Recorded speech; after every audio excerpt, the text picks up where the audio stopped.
Bonjour frères et sœurs, bonjour chers téléspectateurs. Eh bien, c'est une joie toujours qu'on puisse se retrouver dans cette église où il y a un cœur à cœur avec nous. Et c'est cette église qu'on voudrait sans tache, sans ride, sans flétrissure. Donc, on y travaille pour ça. Alléluia. Donc, vous êtes nombreux, encore une fois, mais nombreux, Guadeloupe, Martinique, Guyane, vous êtes nombreux à nous encourager, cette association. Vous êtes nombreux à nous encourager. Vous êtes nombreux surtout à me dire qu'il faut revenir sur la dîme, qu'il faut revenir sur la dîme. Eh bien, frères et sœurs, nous allons essayer, mais avant tout, n'oublions surtout pas de laisser cette émission, tout ce qui va se faire, aux mains du Seigneur. Alléluia, Jésus.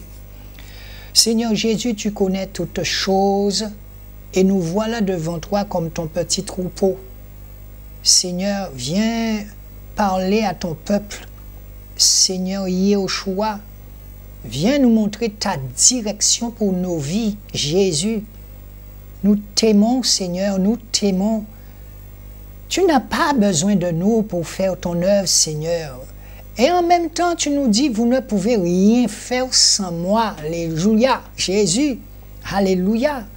Étant conscient de cela, Seigneur, nous devons avoir en nous une bonne dose d'humilité, alléluia, pour reconnaître que nous ne pouvons rien faire sans toi. Car c'est pour ta gloire et c'est toi qui fais tout. Car tu dis dans ta parole, je ne donnerai à aucun homme ma gloire. Jésus, Yeshua, nous t'aimons. Nous t'avons prié en ton saint nom, Seigneur. Amen. Eh bien, voilà. Ça commence déjà. Mais vous savez, c'est comme ça. Bon. Donc, nous allons tenter de remonter le temps. Et quand je vous dis souvent, demandez à votre pasteur, est-ce qu'il est un lévite? Donc, nous allons essayer de remonter le temps pour rapidement voir qui a décidé qu'on devrait donner 10% de votre salaire dans une église bâtiment. On va commencer par voir le début de la période de la loi mosaïque, ça veut dire la loi de Moïse, à l'époque de Moïse, ou de la première alliance. Donc nous allons dans Exode, chapitre 19, verset 5. Exode, chapitre 19, verset 5. Oui, l'amour est patient, vous me dites souvent, vous dites trop vite les versets, surtout certaines mamies, j'ai pas le temps d'écrire, mais mamie, prends ton temps, c'est une église où il faut que tu te sentes libre, alléluia. Moi aussi j'ai à apprendre de toi, alléluia. Exode, chapitre 19, verset 5. Maintenant donc, si vous obéissez, alors c'est dit deux fois, car à cette époque, Dieu parlait deux fois. Et regardez dans les Bibles usuelles, là, les Bibles là, toutes nouvelles, là, on voit quelquefois ça, c'est marqué une fois. Souvenez-vous aussi que souvent Jésus disait en vérité, en vérité. Là, c'est marqué vous obéissez, si vous obéissez. C'est dit deux fois. Donc, il faut le prendre comme un avertissement. Pourquoi deux fois? Parce que nous avons deux oreilles. Une première fois, vous entendez le commandement. Une deuxième fois, Jésus. Maintenant, si vous obéissez à ma voix et si vous gardez mon alliance, alors vous serez ma propriété parmi tous les peuples. Car la terre est à moi, verset 6, et vous serez pour moi un royaume de prêtres et une nation sainte. Voilà le discours que tu tiendras aux enfants d'Israël. Donc c'est Yeshua Mashiach qui s'adresse à Moshe. On va s'habituer à leur nom, parce qu'on a détourné leur nom, je ne sais pas pourquoi. Il s'appelait Moshe, en hébreu. Moshe, non Moïse, voilà. Donc, maintenant, si vous obéissez, là, l'ordre est donné, obéissance. D'accord? À ma voix, ça veut dire que quand je parle, vous devez obéir. C'était ça, à cette époque. Et si vous gardez mon alliance, alors vous serez ma propriété parmi tous les peuples. Si vous gardez mon alliance, vous savez que l'alliance que j'ai au doigt là, Dieu n'a jamais dit de mettre ça. Alors vous allez me dire pourquoi je le mets. Bon, je le mets, je peux aussi un jour l'enlever. Il y a beaucoup de gens qui l'enlèvent. Mais ce n'est écrit nulle part qu'il faut mettre un bout de fer dans les doigts pour dire qu'on est marié. Alléluia. Donc, si vous regardez mon alliance, alléluia, alors vous serez ma propriété. Ma propriété. Parmi tous les peuples. Donc ici, Yahushua, Dieu s'adresse au peuple d'Israël. Il ne s'adresse pas, au moment où je vous parle là, il ne s'adresse pas au peuple de la Guadeloupe, il ne s'adresse pas au peuple de l'URSS, il ne s'adresse pas au peuple de l'Égypte. Non, il s'adresse au peuple d'Israël. Et le peuple accepta. D'accord? Dans Hébreux 9, versets 16 à 17, dans Hébreux 9, versets 16 à 17, il faut que je parle depuis là avec vous pour comprendre cette histoire de dîme que vous donnez là et qu'il faut arrêter de donner ça. Hébreux 9, versets 16 à 17, le sang du Machia, le sang de Christ. Machia, en hébreu, ça veut dire Christ, le sang du Machia. Hébreux 9, versets 16 à 17. Verset 16. Car là où il y a un testament, il est nécessaire que la mort de celui qui a fait le testament survienne. Je reprends pour vous. Verset 16. Hébreux 9, verset 16 dit, car là où il y a un testament, il est nécessaire que la mort de celui qui a fait le testament survienne. Donc on peut comprendre ça simplement, comme les petits-enfants qui vont à l'école, qui n'ont rien à prouver. On peut comprendre là que si tu es l'héritier de ta maman, si ta maman n'est pas encore morte, eh bien, tu n'es héritier de rien du tout. Donc, je reprends pour vous. Car là où il y a un testament, il est nécessaire que la mort de celui qui a fait le testament survienne. D'accord? Verset 17. En effet, un testament n'est ferme que par la mort, puisqu'il n'a aucune force tant que celui qui a fait le testament est en vie. Alléluia. Donc, tant que Yahushua, Jésus, était en vie, il ne pouvait pas nous faire le testament qu'on connaît. Alléluia. Nous sommes d'accord avec ça. Parce que tout le monde lit Nouveau Testament, Ancien Testament. Bon, on va voir que l'Ancien Testament, ce n'était pas Ancien Testament, hein, bon.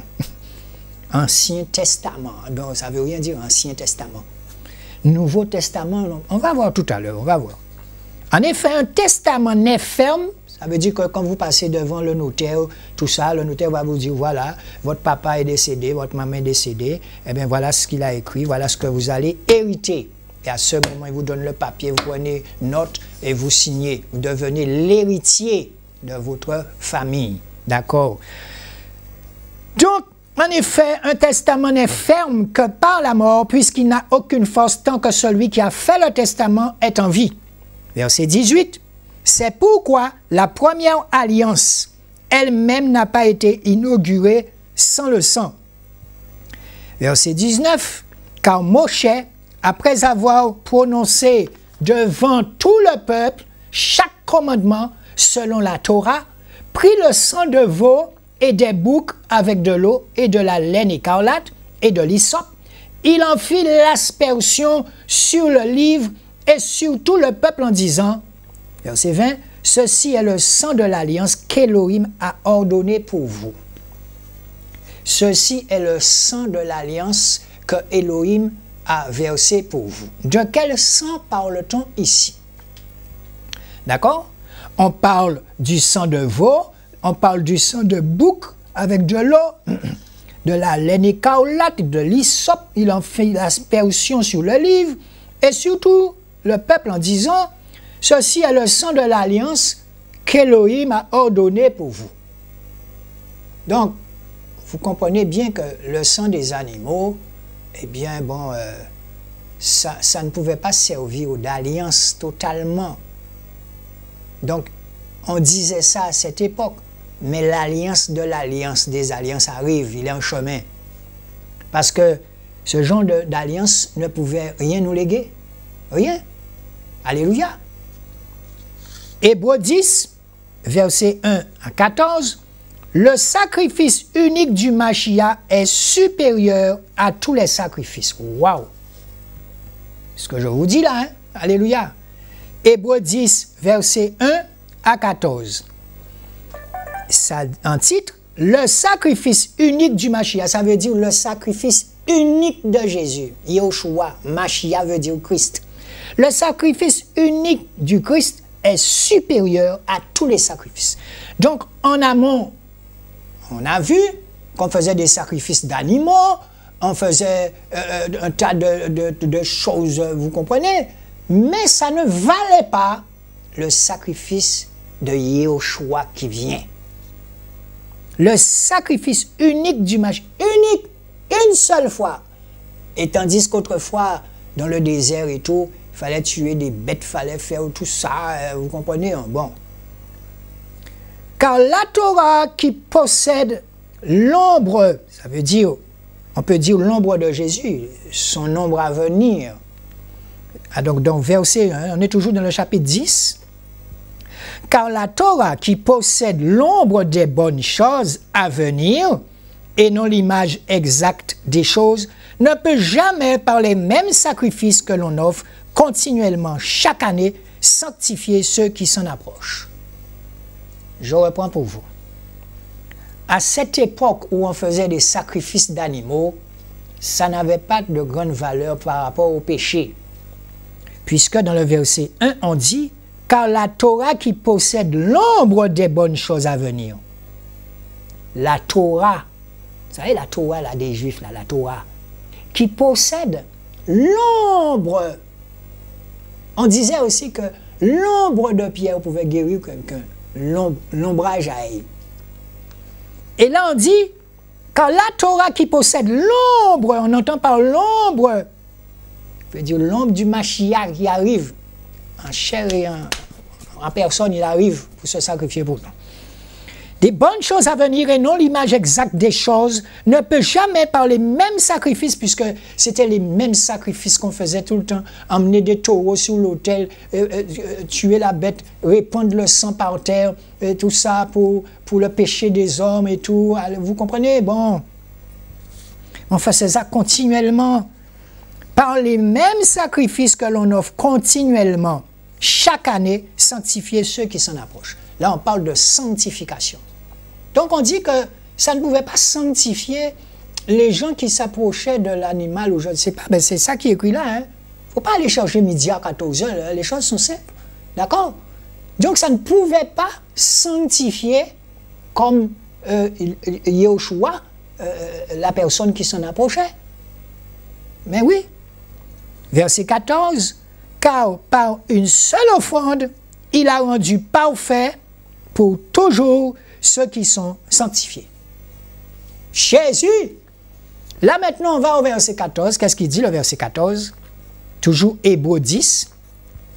Car par une seule offrande, l'offrande de Yahushua, l'offrande de sa vie pour toi, pour moi, frères et sœurs. Car par une seule offrande, il l'a rendu parfait. Ce qu'on ne pouvait pas faire avec les animaux, une seule fois le Seigneur l'a fait, c'était terminé. Ça a été parfaitement bien fait. Donc vous comprenez bien qu'on ne va pas remettre Jésus sur la croix, le retuer, et c'est ce qu'on voit parce qu'on voit son image sur une croix. Je ne sais pas ce que la statue de Jésus fait sur une croix. Mais là, c'est dit, car par une seule offrande, il a rendu parfait quelque chose qui est parfait, s'il est parfait. Mais autrefois, ce n'était pas parfait, puisqu'il fallait chaque année retuer des bêtes, mettre les bêtes sur l'autel, faire la fumée. Et c'est pour cette raison aussi qu'on vous dit, mais demandez à votre pasteur de prendre un taureau le dimanche dans votre église bâtiment et de le mettre et de faire monter la fumée comme il faisait autrefois. Hein, les Lévites, c'est ça qu'ils faisaient, les prêtres. Ouais.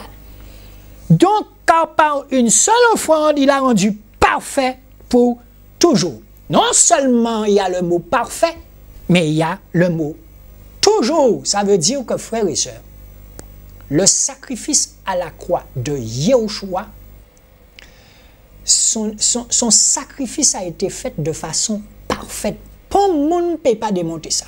Personne.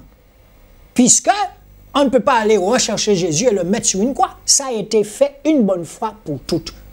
Tandis que dans l'ancien temps, il fallait chaque fois aller rechercher les bêtes, les tuer, tout ça, machin, bon. Voilà. Mais là, l'offrande a été faite une bonne fois pour toutes. Et il dit pour toujours ceux qui sont sanctifiés. Et c'est là qu'on a des petits soucis. On a des petits soucis parce que le verset 14 dit encore une fois, car par une seule offrande, il a rendu parfait pour toujours ceux qui sont sanctifiés. Ceux qui sont sanctifiés. Et c'est souvent, frères et sœurs, vous entendez qu'il nous faut entrer dans la sanctification. Surtout en ces temps-ci là, il faut entrer dans la sanctification. Il va y avoir là, et je m'adresse aux frères et sœurs qui sont en Christ. Ne dites pas qu'on n'a pas été avertis. Depuis la nuit des temps, on est avertis. Ceux qui vivaient du temps de Noé, ils avaient été aussi avertis. Ceux qui étaient dans Sodome et Gomorrhe, ils avaient été aussi avertis. Il avertit quand il vient, il avertit. Donc c'est le moment, même si tu te sanctifies, mais se sanctifier, c'est rentrer en jeûne et vraiment entrer dans la prière, vraiment supplier le Seigneur comme vous ne l'avez jamais encore fait. Je vous assure que du temps de Noé, vous avez vu comment, quand le Seigneur arrive, frères et sœurs, je vous assure, il dit qu'il cherche un petit luminon. Comment m'expliquer que c'est seul Noé et sa famille qui ont été sauvés?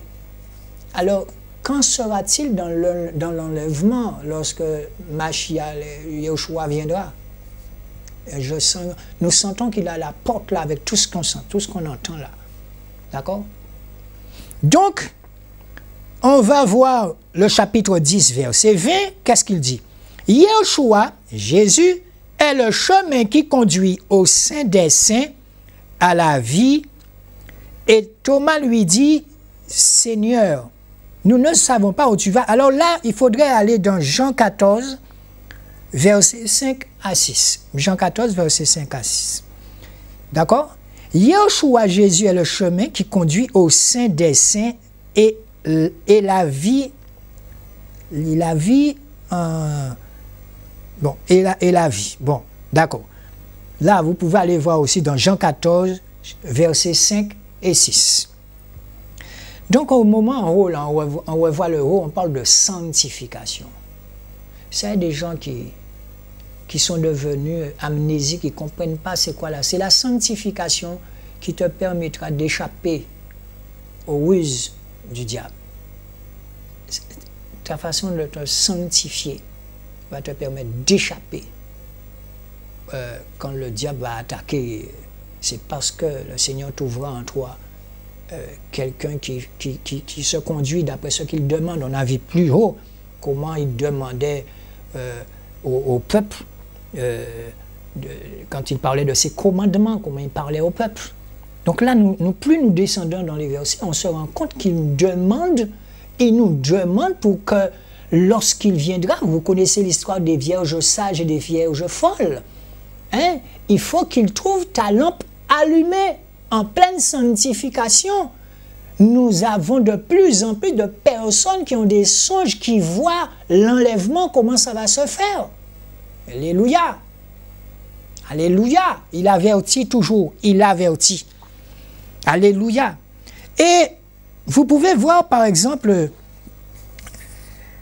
Thomas lui dit, nous ne savons pas où tu vas. D'accord? Thomas lui dit, nous ne savons pas où tu vas. Et comment donc pouvons-nous en savoir le chemin?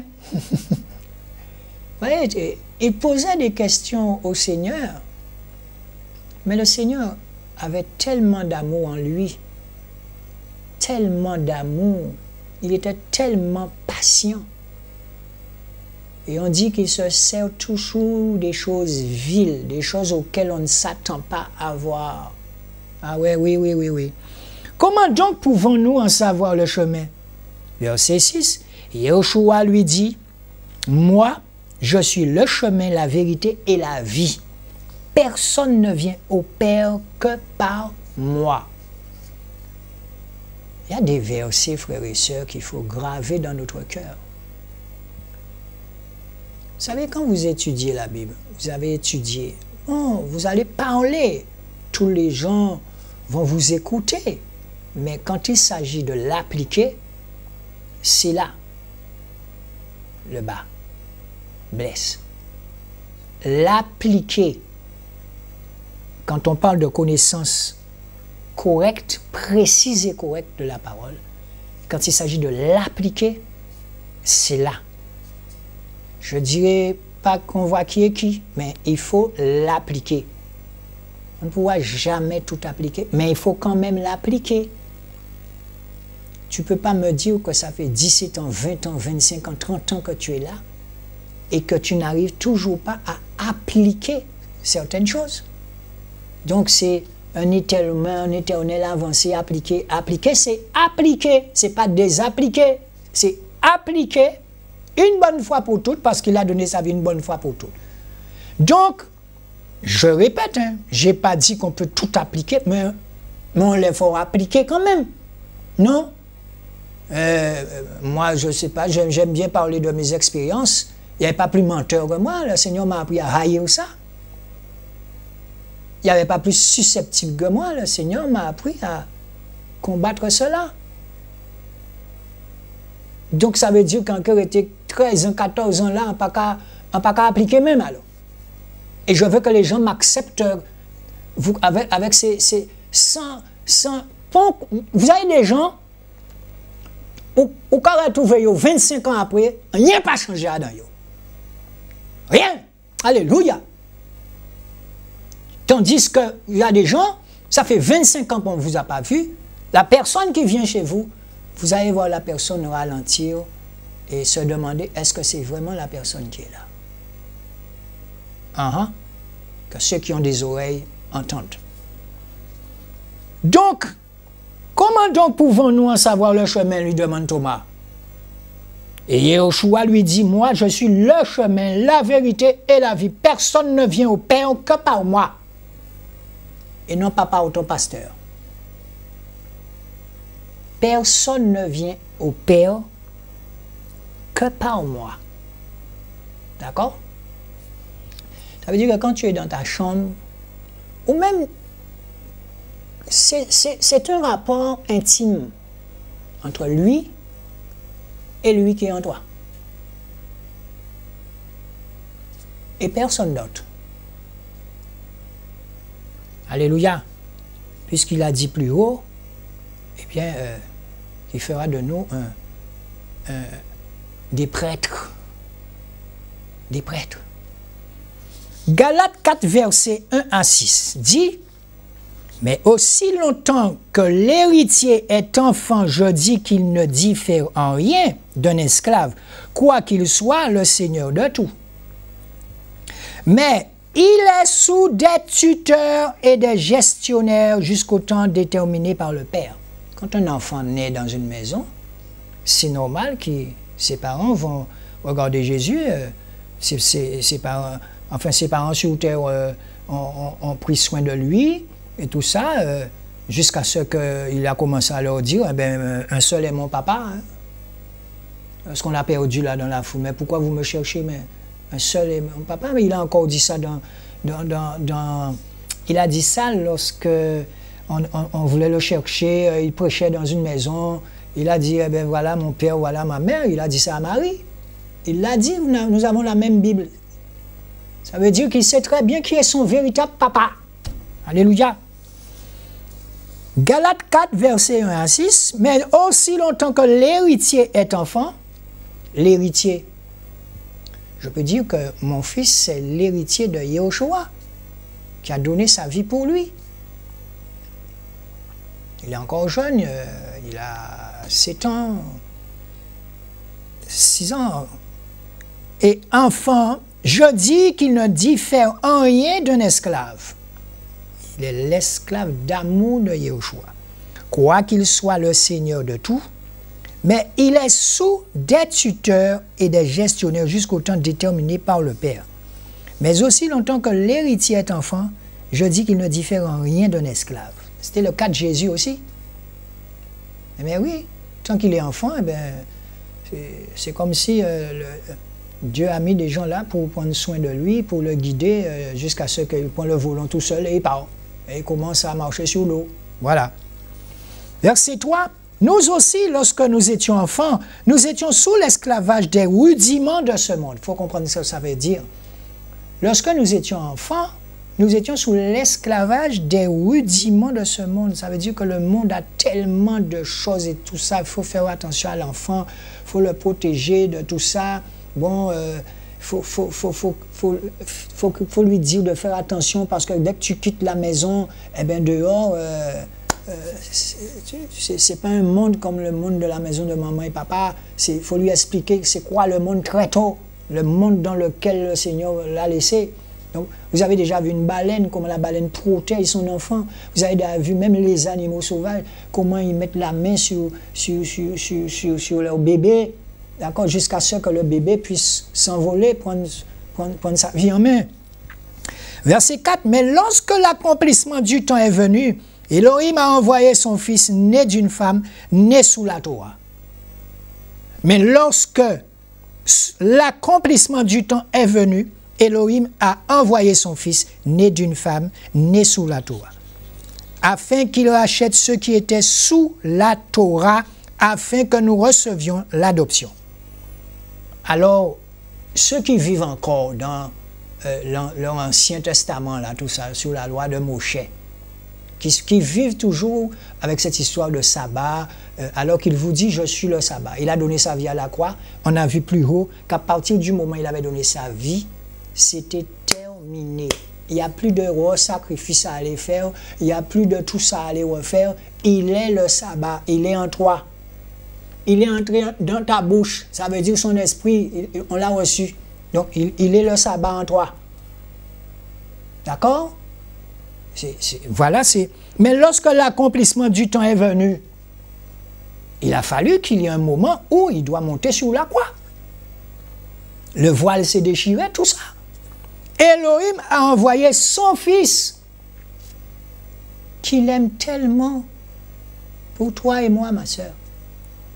Né d'une femme, né sous la loi, sous la Torah, vous savez, la Torah des Juifs, là.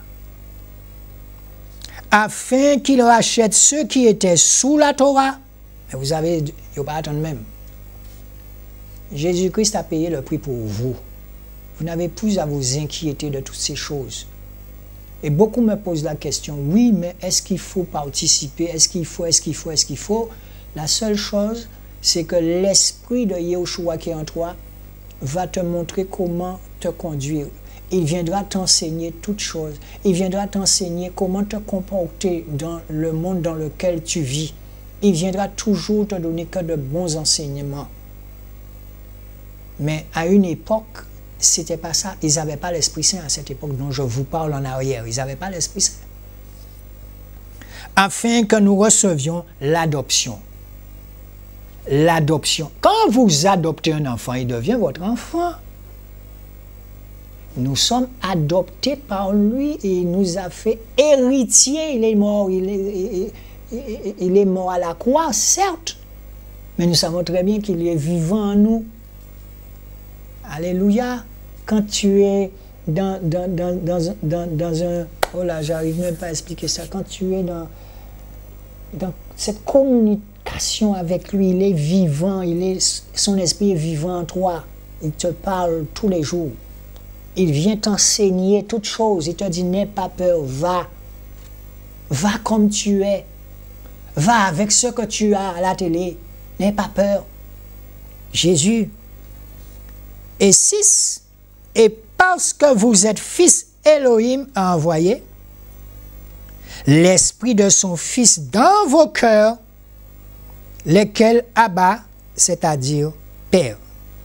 Lequel crie Abba. Abba, en juif, ça veut dire Père. Il est dans votre cœur. Donc, il est dans votre cœur. Jésus est dans votre cœur. Quand tu marches, Jésus marche avec toi, il est dans ton cœur. Et plus tu vas rester avec lui, plus tu vas chercher à te sanctifier, il aime ça. Plus tu vas chercher à mettre en place les commandements qu'il a laissés, parce qu'il a toujours laissé ses commandements, mais ces commandements maintenant ils sont à l'intérieur de toi. Quand tu vas faire une connerie, tu entends « non »,« oui », Quand un danger arrive, je connais un frère qui me disait qu'il était chauffeur de transport en commun. Le gars, à cette époque, c'était un grand coureur. Hein. Et à un moment, il descend avec le transport en commun. Il conduisait assez vite. Hein. Et arrivé dans une descente, il est entré dans un autre transport en commun. Ah là là là là là là là là. Le frère te raconte ça, il te dit qu'il est entré, un transport commun qui venait en face, il est entré dans le transport commun. Je ne sais pas comment encore le Seigneur peut nous montrer. Mais il n'y a pas eu d'accident, mon frère, vous me regardez. Il n'y a pas eu d'accident, le frère a continué à conduire, mais il sait ce qu'il a vu. Quoi, vous allez lui demander d'aller sur Guadeloupe pour me raconter ça, puis il dit il faut. Non, ce sont des choses qu'on peut parler qu'à des gens qui sont vraiment initiés, qui connaissent vraiment ce que le surnaturel. Un témoignage comme ça, ça se sent que depuis là, le Seigneur appelait cet homme. Alléluia. Donc, parce que vous êtes l'adoption, et verset 6, et parce que vous êtes fils, Elohim a envoyé l'Esprit de son Fils dans vos cœurs, lequel crie à bas, c'est-à-dire au Père. Alors, frères et sœurs, lorsqu'on voit tout ça, on se demande, mais sommes-nous vraiment les enfants de Yahushua? Mais c'est écrit noir et blanc. C'est écrit. Donc, à partir de ce moment, toute cette histoire de dîme, tout ça, c'est terminé. C'est terminé. Donc, j'ai essayé de lire rapidement parce que je voudrais venir sur cette histoire de dîme encore. Deutéronome 10, verset 6. Or, les enfants d'Israël partirent de Béhéroth, Béné, Yaakan, pour Mosera. Là mourut Aaron. Prenez votre Bible. Commencez à faire des recherches à ce niveau-là. Deutéronome 10, 6. On a vu tout à l'heure qu'il a fait de nous un royaume de prêtres. Il a fait de moi, il a fait de toi un royaume de prêtres. Vous avez la prêtrise. Alors personne ne venait vous dire que vous ne pouvez pas prêcher parce que vous n'avez pas fait d'études théologiques. Quand on va là. Je suis sûr que vous comprenez ce que je vous dis. Eh oui. Mais avec beaucoup d'humilité, tu dis, Seigneur, montre-moi. Puisqu'il nous a envoyé vous dire d'arrêter de payer la dîme. Je vais vous expliquer encore. On va continuer. Pourquoi il ne faut pas payer les 10% de dîme.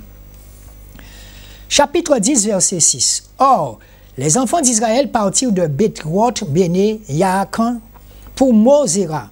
Là mourut Aaron. Aaron, c'était le prêtre que je vous ai expliqué. Aaron, c'était le prêtre que Dieu avait choisi avec ses descendants. Souvenez-vous, tous les prêtres voulaient savoir lequel sera le représentant des prêtres. Eh bien, Dieu a dit à Moïse, fais sortir les prêtres demain, celui dont la verge sera fleurie, c'est lui que je choisirai avec ses descendants. Je précise, avec ses descendants. Donc, ça veut dire que si tu t'appelles Aaron, tes descendants seront Aaron jusqu'au dernier. D'accord? Toute cette action se passe dans le désert, après avoir quitté l'Égypte. Là mourut Aaron et il fut enseveli. Éléazar, son fils, exerça la prêtrise à sa place. Éléazar, son fils, puisque Dieu lui a dit, ben, je te choisis avec tes descendants. Donc, Éléazar, son fils, arrive, ben, c'est lui qui va prendre la prêtrise. D'accord. Une alliance basée sur l'amour de Yahushua. Yahweh s'est attaché à tes pères pour les aimer, et après eux, il vous a choisi pour leur postérité entre tous les peuples comme vous le voyez aujourd'hui. Donc, encore une fois, on voit bien qu'il parle du peuple d'Israël. Il parle du peuple d'Israël. Yahweh s'est attaché à tes pères pour les aimer. Et après eux, il vous a choisi, vous, leur postérité. Leur postérité. Leur postérité qui sont toujours en Israël là. Entre tous les peuples, comme vous le voyez aujourd'hui. Alors, j'ai déjà dit qu'il y a des Juifs qui étaient noirs, qui sont noirs et qui existent longtemps avant beaucoup. Verset 16. Circoncisez donc le prépuce de votre cœur et vous ne raidirez plus votre cou. Dites-moi ce que vous voulez quand vous entendez ça. On aurait dit que c'est Yoshua qui parle. Et à cette époque, Yoshua n'était pas encore né. D'accord? Circoncisez donc le prépuce de votre cœur et vous ne raidirez plus votre cou. Aïe, aïe, aïe, aïe, aïe, aïe, aïe. On sait très bien que c'était le peuple au cou raide, rebelle. Tout ça, bon Dieu, tout ce que Dieu a pu faire pour eux, c'était jamais assez. C'était toujours en train de se plaindre. Le Seigneur leur a donné la manne dans le désert. Le Seigneur leur a... Mais c'est parce qu'ils étaient toujours en train de se plaindre qu'ils sont tous morts, ils ne peuvent pas arriver. C'est décellement qui arrivait. Et tous ceux qui sont arrivés, c'est la nouvelle génération qui sont nés dans le désert.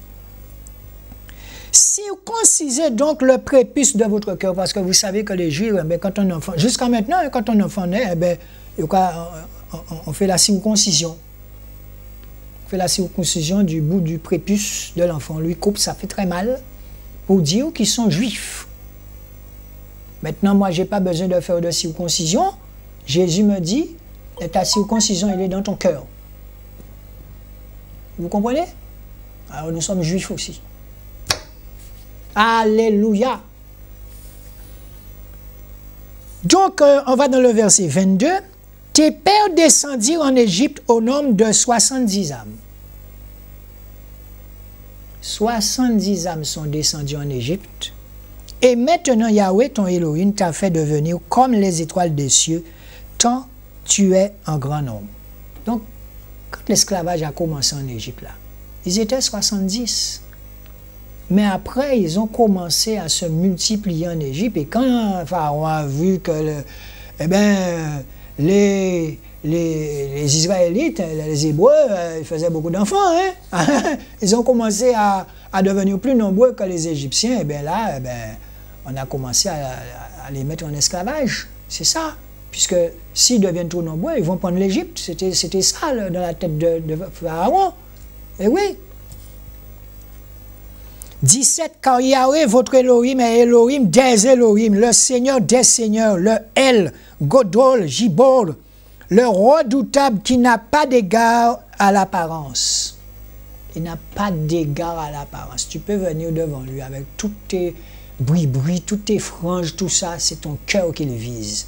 Il n'a pas d'égard à l'apparence. Et c'est pour cette raison aussi qu'il aime les choses viles. Le Seigneur a choisi des hommes pour le servir. Personne n'aurait pensé que le Seigneur les aurait choisis. Personne. Alléluia.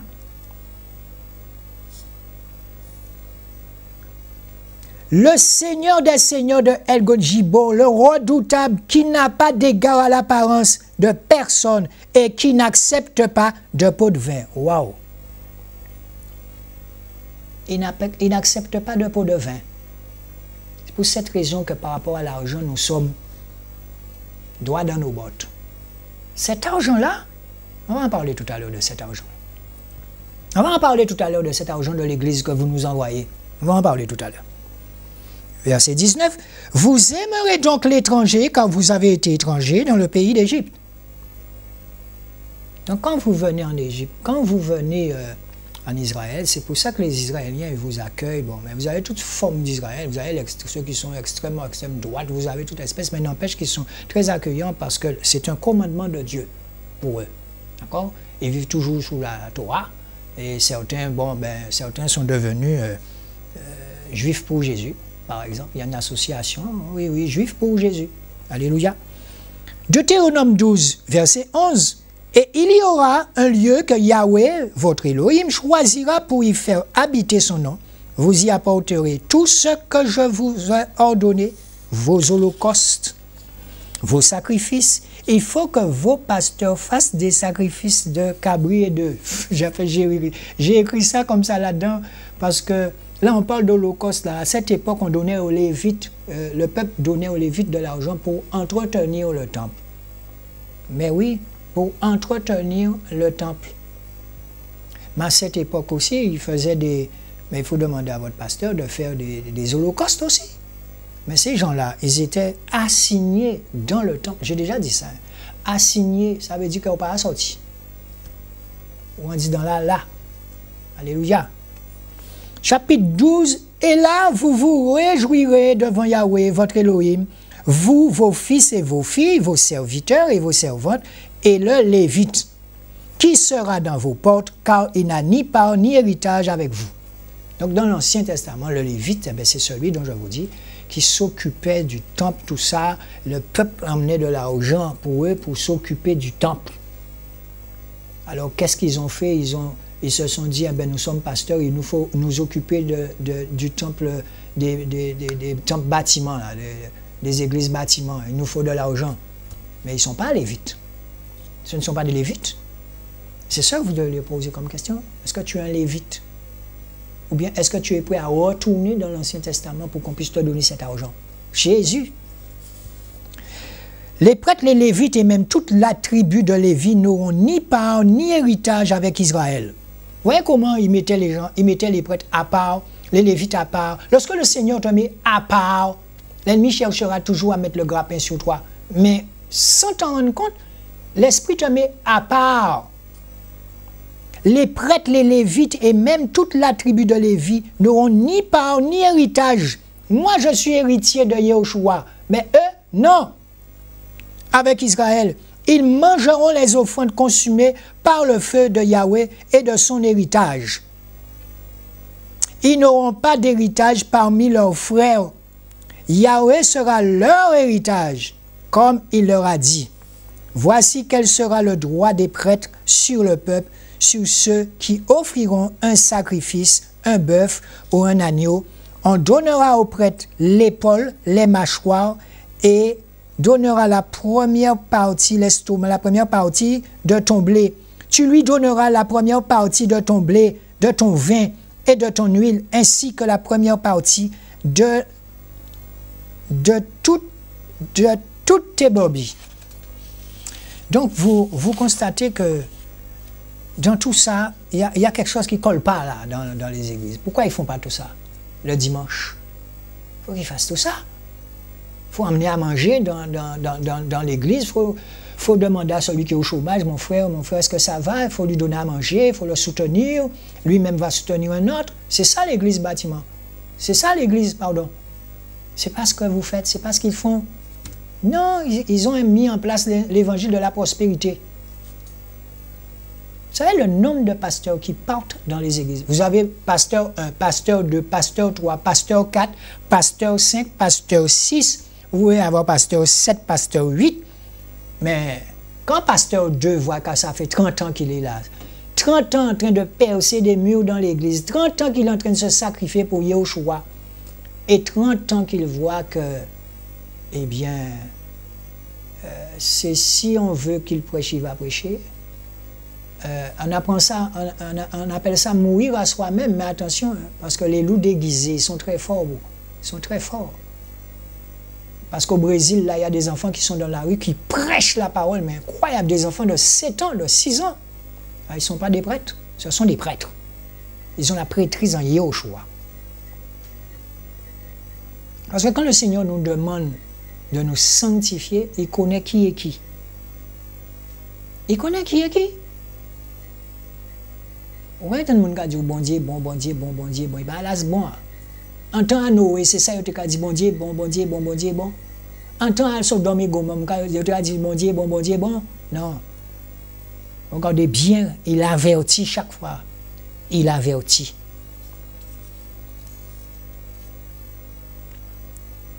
Verset 18, chapitre, alors Deutéronome 18, chapitre 15 dit, Moïse a annoncé la venue d'un prophète comme lui, c'est-à-dire un prophète de la délivrance et de l'exode. Ce prophète n'est autre que Yahushua, Mashiach, Jésus-Christ, qui nous délivre de l'emprise de Satan et nous sort du monde pour nous amener dans la nouvelle Jérusalem. Jean 14, 2 Colossiens 1, 13. Notons qu'au moment de la transfiguration, Élia et Moïse, parlaient avec Yahushua, Jésus, de son départ.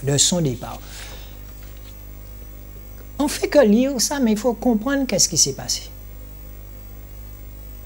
Quand, souvenez-vous, hein, dans ce passage, quand Jésus vient là, sur la montagne avec un disciple ou deux, ou trois, je ne me souviens plus, et on le voit aller auprès de Moïse qui est mort et auprès d'Élie qui est mort. Mais qu'est-ce qu'il lui disait à ce moment-là? Mais à ce moment, il disait que ton tour est venu pour donner ta vie. Moshe a annoncé la venue d'un prophète comme lui. Longtemps avant, Moshe avait déjà annoncé la venue de Jésus dans l'Ancien Testament. Il avait déjà annoncé sa venue. C'est incroyable ça. Non seulement qu'il avait déjà annoncé sa venue alors qu'il est déjà mort, Moshe, mais Yahushua, Jésus lui-même, va le rencontrer devant 2 témoins ou 3 témoins. Et je me souviens même dans cette partie, les disciples qui l'avaient accompagné lui disaient, mais Rabbi, invite Moïse et Élie dans une tente, on peut dresser une tente, hein, tu comprends? Ils ont vu. Et là, Élie et Moshe sont venus les dire, bon maintenant, bon, ton heure est arrivée, ben voilà. Donc il savait ce qu'il allait, qu'il attendait, il savait qu'il allait mourir pour toi, pour moi. Mais oui. Donc, frères et sœurs, quand je vous lis tout ça, c'est pour bien comprendre que dans ce temps-là, le peuple montait dans les temples et ils emmenaient des provisions, tout ce qui vient du sol. Mais oui, et ils emmenaient beaucoup de fruits séchés parce qu'à cette période, il fallait emmener des trucs qui vont durer pendant toute l'année. Beaucoup de fruits séchés parce qu'il n'y avait pas de réfrigérateur à cette époque. Donc, vous voyez comment les choses étaient bien ordonnées. Et cet argent-là qu'on donnait aux Lévites pour prendre le soin, pour bien astiquer le temple, pour faire les ablutions, pour faire tout ce qu'il y a à faire, pour prendre, parce qu'eux, ils n'avaient pas de revenus ni d'héritage. Hein, on a vu ça. Donc, les Lévites, les prêtres, eh bien, c'était leur rôle. Et c'est là où l'évangile de la prospérité, ils ont mis le grappin sur cette partie, hein, et pour aller aussi dans Malachie, tout ça, et ils vous ont fait croire qu'il faut donner 10% de votre salaire. Mais dis, je suis d'accord à te donner 10%, pasteur. Mais est-ce que tu es un lévite? Es-tu un lévite du temps de Moïse? Ils vont chercher toute espèce de verset pour venir contredire ça. Donc vous devriez aller dans Matthieu 23 pour voir comment le prophète des prophètes leur parle. Il leur dit qu'il vous faut vous occuper des veuves et des orphelins. Et vous continuez à aller là, à soutenir ces gens-là. Mais vous êtes en abomination aussi avec eux. C'est la vérité. C'est la vérité. Ces gens-là ont décidé qu'être pasteur, c'est un métier. Montrez-moi, au là, à dans la Bible là, au cas où, pasteur, métier, vous doit gagner une fiche de paie. Montrez-moi. Montrez-moi où c'est dans une Bible. Avec belle voiture, avec on part en vacances sur la tête des gens. Non, il faut arrêter ça, messieurs. Arrêtez ça. Arrêtez ça. Je vous parle avec beaucoup d'amour. L'évangile de la prospérité, les 10 pasteurs le plus riches du monde, c'est sur Internet. Ah, oui, je connais ce qu'ils disent. Hein. Ah, quand le Seigneur bénit un homme, ça se voit. Ça se voit. Eh bien, sachez que lorsque Yahushua était dans le désert, Satan lui a dit, adore-moi et je mettrai le monde à tes pieds. Donc c'est cet argent-là qu'ils ont. Voiture de fonction par 14, villas, je ne sais pas, avion personnel, mais quand vous voyez ça, c'est une abomination. Et Yahushua leur dit que vous me montrez mes enfants, mais vous ne me les donnez pas, vous les gardez captifs sous vos mains. Le problème, c'est qu'ils ne peuvent pas donner plus de responsabilités parce que l'église là, n'y trop de monde. Alors que les choses sont tellement simples. Entrez dans une église sans tache, sans rides, sans tache, sans flétrissure, et vous allez voir. Vous allez voir. Donc, pour vous montrer encore une fois cette église sans taille, sans risque, quand on dit que nous, regardez la quantité de choses que nous faisons. Regardez la quantité de choses que nous faisons. Mais ce n'est pas nous qui le faisons, puisqu'il dit, vous ne pouvez rien faire sans moi. Donc, pas moins qu'à faire rien. Tout ce que tu as à faire, c'est de rester là en prière et attendre. Et la chose arrive, la chose arrive, la chose arrive. Mais oui. Et souvent, je vous dis, que lorsque vous nous envoyez votre argent, précisez ce qu'on doit faire avec. Vous savez qu'on doit s'occuper d'un orphelinat. Vous avez vu les enfants. Ils sont nombreux là-bas. On a été sur place. En Afrique, pareil. Hier, j'ai eu encore 2 frères en Afrique. Vous comprenez ce que je vous dis? C'est ça l'église. Ce n'est pas une église qui s'arrête ici, là. C'est une église qui est vaste. Alléluia, Jésus. Donc, nous, par exemple, on n'hésite pas à montrer. Voilà, vous savez, quand je vous dis, vous m'envoyez vos chèques, voilà, on n'a rien à cacher. Voilà vos chèques qu'on voit, je n'ai pas encore déposé. Voilà vos chèques, 200 €, 100 €, Esther de Pointe-Noire, Jean de Monalo. Oui, vous savez, quand les gens, c'est Yahushua, mais c'est pas, on ne leur met pas le couteau sous la gorge. Quand ils veulent, quand le Seigneur leur dit, tiens, donne-la. Ils le font. Ils ne sont pas obligés. Alléluia. Ils n'ont pas d'enveloppe marquée avec leur nom. Tous les fins de mois, eh ben, ils sont obligés de ça. Non. Alléluia. Alors, il y a Luciana de Capesterre. Il y a beaucoup de Luciana Capesterre. Allez, n'allez pas chercher qui est Luciana. Hein. Donc, vous avez Julienne du Bois-Gosier. Voilà.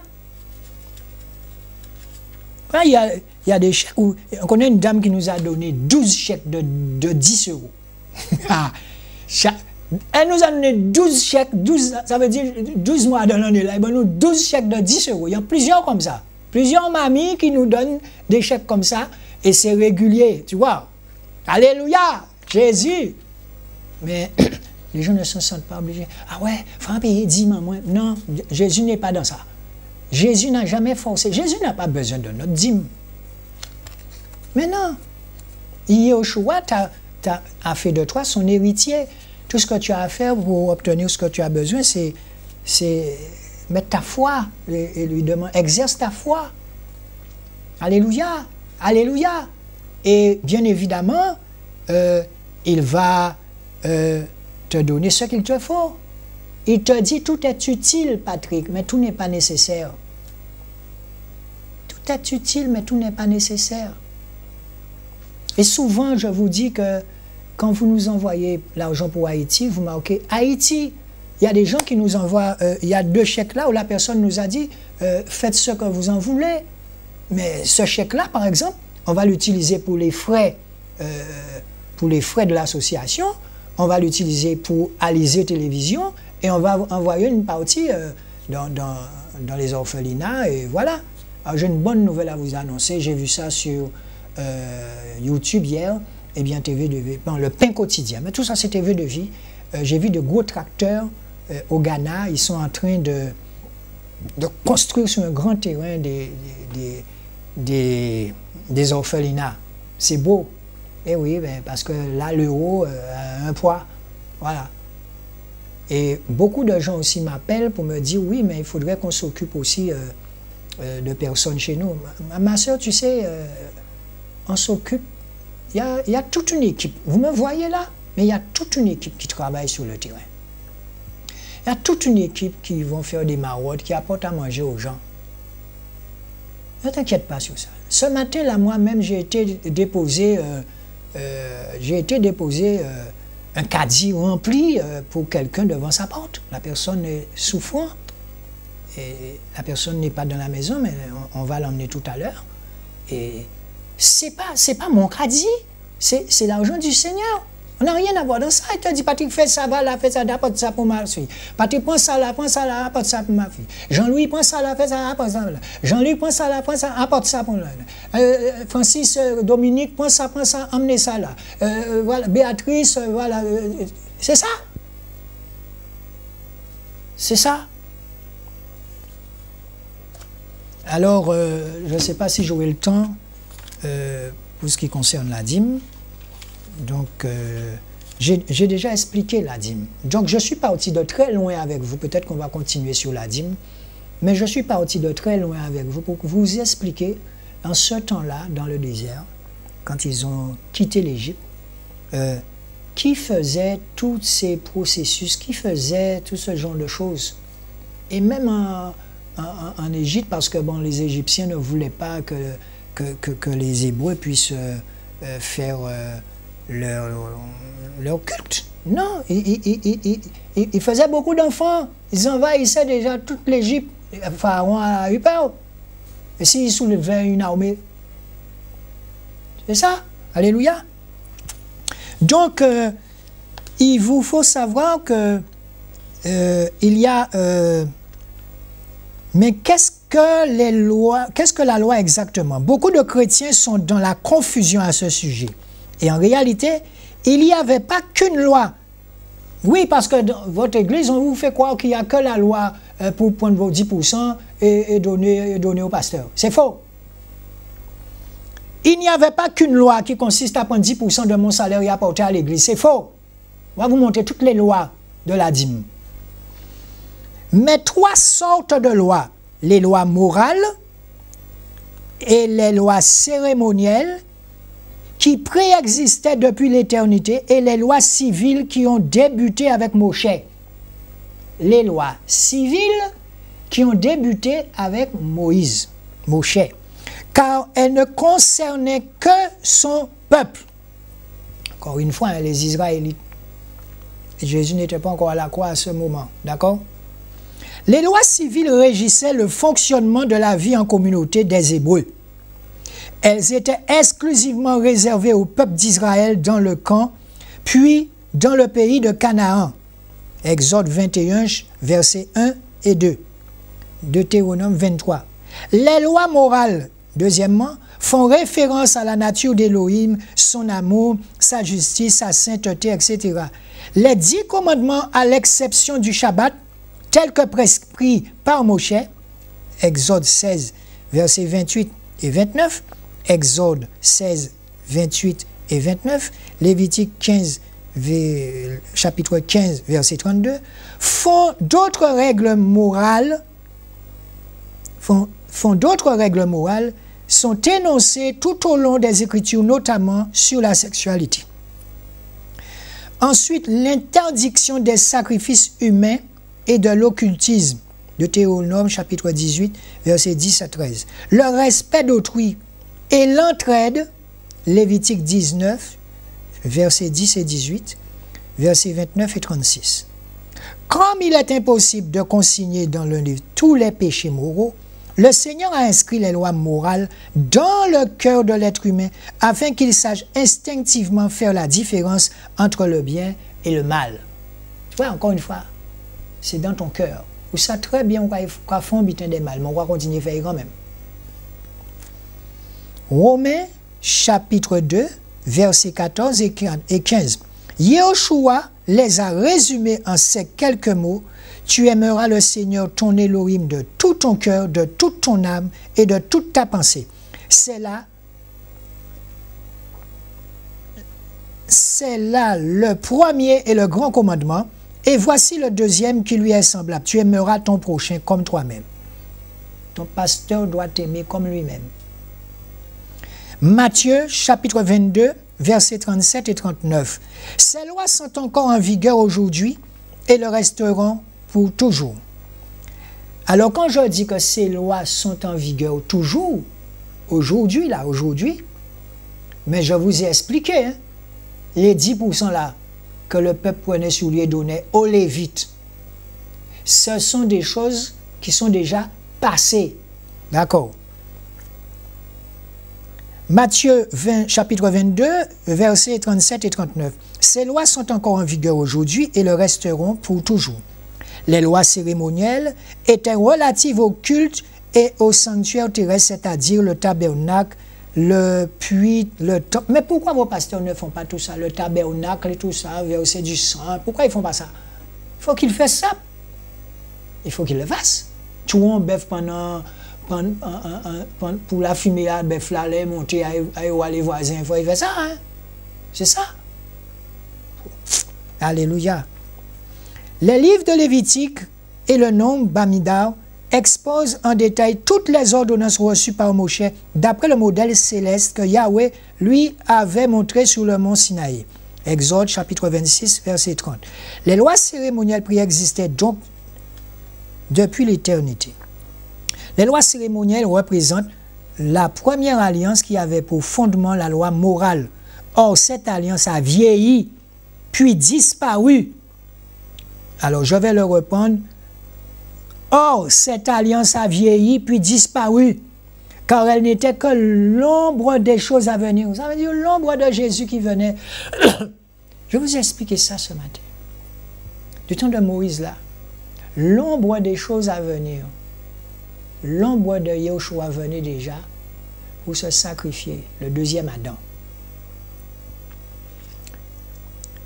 Donc, nous pouvons désormais adorer le Seigneur en esprit et en vérité, à tout moment et en tout lieu. Jean chapitre 4, verset 23. La prêtrise lévitique ayant été abolie, waouh! La prêtrise lévitique, cette histoire de prêtre là, tout ça, ça a été aboli. L'homme était aboli, ça veut dire pas ne doit exister encore. Ça a aboli. La prêtrise lévitique ayant été abolie, chaque enfant d'Élohim est devenu un prêtre. Pardon. Donc ça veut dire que vous qui êtes là, vous êtes des prêtres. Quand vous prêchez, vous avez la prêtrise de Yahushua. C'est Yahushua qui te le donne. Tu es héritier de lui, de tout ça. Alléluia.